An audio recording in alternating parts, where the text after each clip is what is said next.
কিছু বলবেন আমাকে? না। ভয় পাচ্ছেন? মুখে সাহস রাখতে হয়। যা বলবেন সোজা সাপটা বলবেন। মামা চলেন,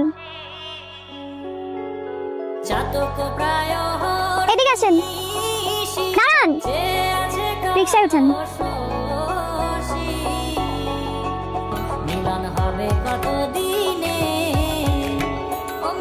কেন আসছি?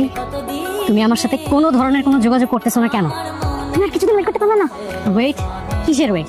আমি প্রত্যেকটা দিন মরি তোমারে দেখার জন্য, তুমি একদিনও আমার দেখতে চাও না? মানে আমার সবগুলো প্ল্যান তুমি ভেস্তে দিলা। প্ল্যান? কিসের প্ল্যান? কিন্তু ঢাকায় যে মেডিকেল কোচিং এ ভর্তি হতে হবে, হোস্টেলে থাকতে হবে, কত খরচ। এত খরচ তো বাবা মা দিতে পারবে না।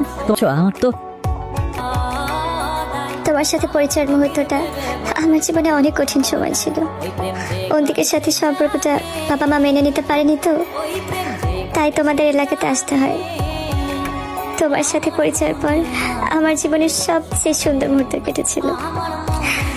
তুমি আমাকে শিখিয়েছো কিভাবে ভালোবাসতে হয়, কিভাবে ভালোবাসার মানুষকে আগলে রাখতে হয়। বিশ্বাস করো, আমি সত্যি তোমাকে ভালোবেসেছিলাম।